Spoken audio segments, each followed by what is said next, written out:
agar kemudian tidak hilang, termasuk sebuah cungkup permanen di dalamnya. Tentunya ada tinggalan yang sangat bersejarah. Jika kita lihat ya, rahayu, rahayu, rahayu. Apa ini ya?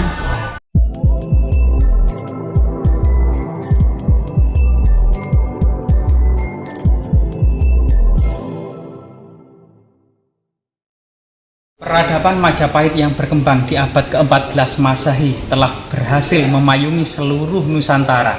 Namun di abad ke-13 dan ke-14 Masehi ini sesuatu sejarah yang unik bagi Nusantara.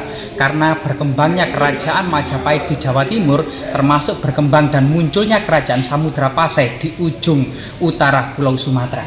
Jadi kali ini kita mencoba ya menyelidiki berbagai macam dan mengungkap sejarah peradaban-peradaban yang ada di sekitar Trowulan, ibu kota kerajaan Majapahit. Kali ini kita mendapati banyak sekali artefak-artefak penting. Jadi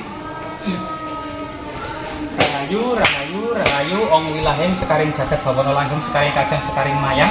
Jadi di depan kita itu ada batu lumpang, kemungkinan memiliki fungsi magis dan sakral pada masa lalu ya. Dari batu basal terlihat dari pori-porinya ya. Kemudian ada umpak kecil, balok-balok batu candi, kemudian lumpang kecil sebagai kemudian perdupaan pada masa lalu, serta beberapa batu dan arca kemungkinan baru atau lama, kira-kira kurang tahu ya. Ada sosok Semar ya, atau yang wenang ya di bawah pohon jati raksasa, serta payung sebagai tanda masyarakat untuk menghormati dan memuliakan tinggalan-tinggalan leluhur. Di sini juga ada beberapa makam yang diduga adalah juru kunci untuk melindungi situs-situs bersejarah di lokasi ini ya, yang masyarakat kemudian mengenalnya sebagai Mbah Donopuro. Jadi ada 3 makam mungkin dengan keluarganya atau mungkin juru kunci yang selanjutnya ya. Jadi wakusan ila robi Mbah Donopuro bisilil Fatihah.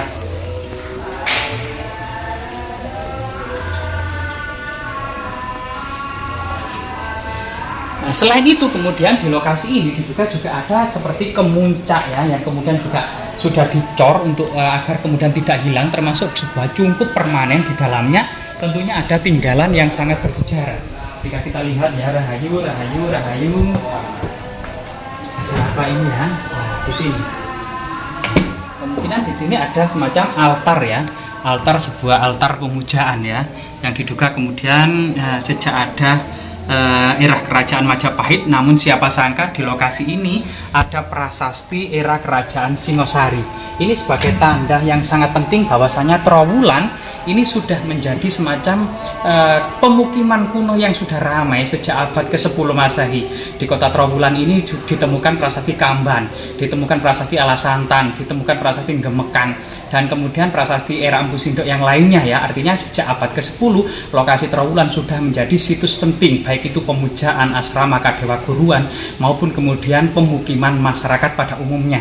Termasuk kemudian di sini ya, di lokasi ini kita mengetahui sekali ini sebagai kubur panjang. Ini juga ada tulisan baru, entah apa maksudnya ya, sebuah bandul waktu, kemungkinan memang sejarah atau waktu ya, menyeruak pada waktu yang masa lampau. Di sini terbaca tanda atau tondo waktu Majapahit ya, Majapahit, tondo waktu Majapahit. Dan di sini siapa sangka ada prasasti era kerajaan Singosari. Nah, disinilah kemudian ya, prasasti tersebut ya. Nah, di sini Mbah Rahayu, Rahayu, Rahayu, Rahayu, Rahayu. Nah, disinilah kemudian ada sebuah prasasti yang penting yang sebagai pertanda ya, nilai-nilai magis, nilai-nilai peradaban, nilai-nilai kemudian kemanusiaan pada masa sebelum era kerajaan Majapahit yang ada di Trowulan ini. Jadi terbaca pangadegning bodi, jadi Isaka 1203 Saka. Jadi terbaca pangadeging bodi Isaka 1203 Saka, atau dijadikan Masehi berangkat tahun 1281 Masehi. Jadi masa Kertanegara dari Singosari, sebuah aktivitas untuk pendirian pohon bodi, atau pada masa kuno itu pernah disamakan sebagai pohon beringin ya. Itu juga disebut pohon bodi, meskipun ada karakteristik yang berbeda pohon bodi yang di India dengan pohon bodi yang ada di Jawa. Memang pernah pohon bodi pernah ditanam di Jawa, namun kemudian pernah juga pohon beringin disematkan namanya menjadi bodi Waringin itu ada juga di prasasti-prasasti yang ada di Jawa ini. Jadi sesuatu yang sangat luar biasa sekali di Kota Trowulan ini, era kerajaan Singosari. Kita tahu sendiri jika kita flashback pada masa kerajaan Singosari, ternyata kerajaan Singosari ini pendahulu dari kerajaan Majapahit ya. Jadi raja-raja Singosari, raja-raja Singosari misalnya, yang pertama adalah Rangga Rajasa atau yang dikenal dengan Ken Arok ya, menggantikan kerajaan Kadiri. Jadi para pendeta ini berada di belakang Ken Arok. Kemudian waktu itu terjadi memang sebuah pertempuran ya di Ganter antara orang-orang Tumapel yang didukung oleh para pendeta dengan kerajaan Kadiri pada masa Kertajaya, sehingga Kertajaya kemudian kalah. Maka kemudian Tumapel muncul untuk menggantikan kerajaan Kadiri. Sejak tahun 1222 sampai 1227 Ken Arok menjadi Raja Singosari, kemudian digantikan putranya ya. Putranya ini sebenarnya adalah Ken Dedes dengan Tunggul Ametung, yaitu Anusapati yang memerintah Singosari antara tahun 1227 sampai 1247 ya.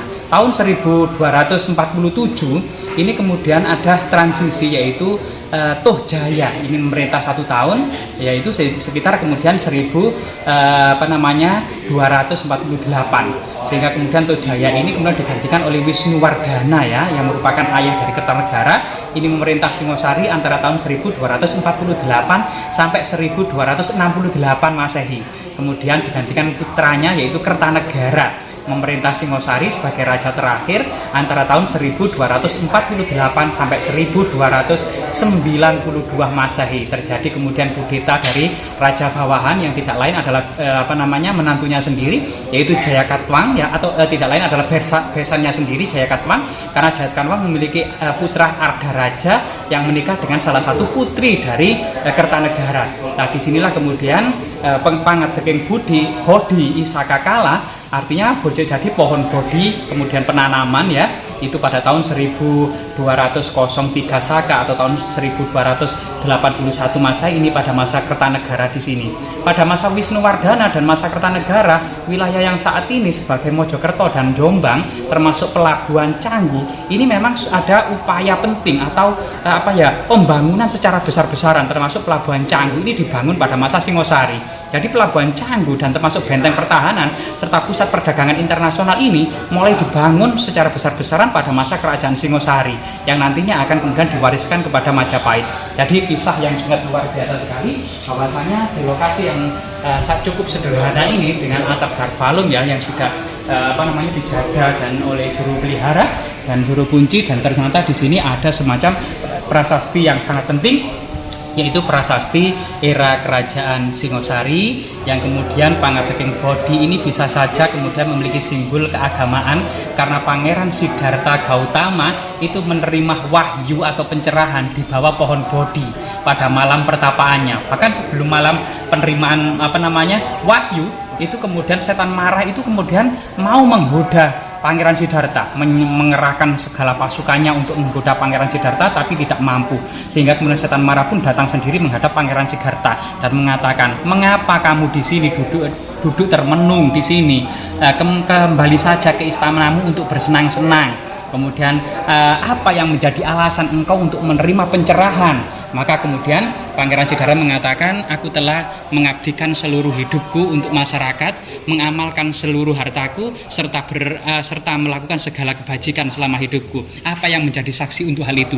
Maka Pangeran Siddhartha menunjuk bumi sehingga terjadi lindu sebanyak 7 kali. Dewi Bumi menampakkan diri dan mengatakan benar apa yang dikatakan oleh Pangeran Siddhartha, sehingga kemudian Pangeran Siddhartha ini mendapatkan pencerahan ya pada malam itu. Setan marah pun merat, sehingga kemudian simbol Pangadeking pohon Bodhi ini juga bisa memiliki simbol-simbol agama Buddha pada masa Singosari di Trowulan ini, karena memang ternyata lokasi penemuan prasasti kubur panjang ini tidak jauh dari Lemah Citra ya, yang merupakan kemudian atau Lemah Surat yang merupakan asrama Kadewaduruan atau Empu Barada, yang juga ternyata Empu Barada itu mewarisi menurut prasasti Gemukan Lemah Citra atau Lemah Surat itu sudah ada pada masa Empu Sindok, sehingga kemungkinan termasuk Candi Brahu itu juga didirikan pada masa Empu Sindok sebagai pusat keagamaan agama Buddha, sehingga pada masa lalunya yang bernama Siti Hinggil saat ini, kemudian Candi Brahu, Candi Gentong gitu ya, itu kemudian satu kesatuan, yaitu candi, pemujaan, asrama,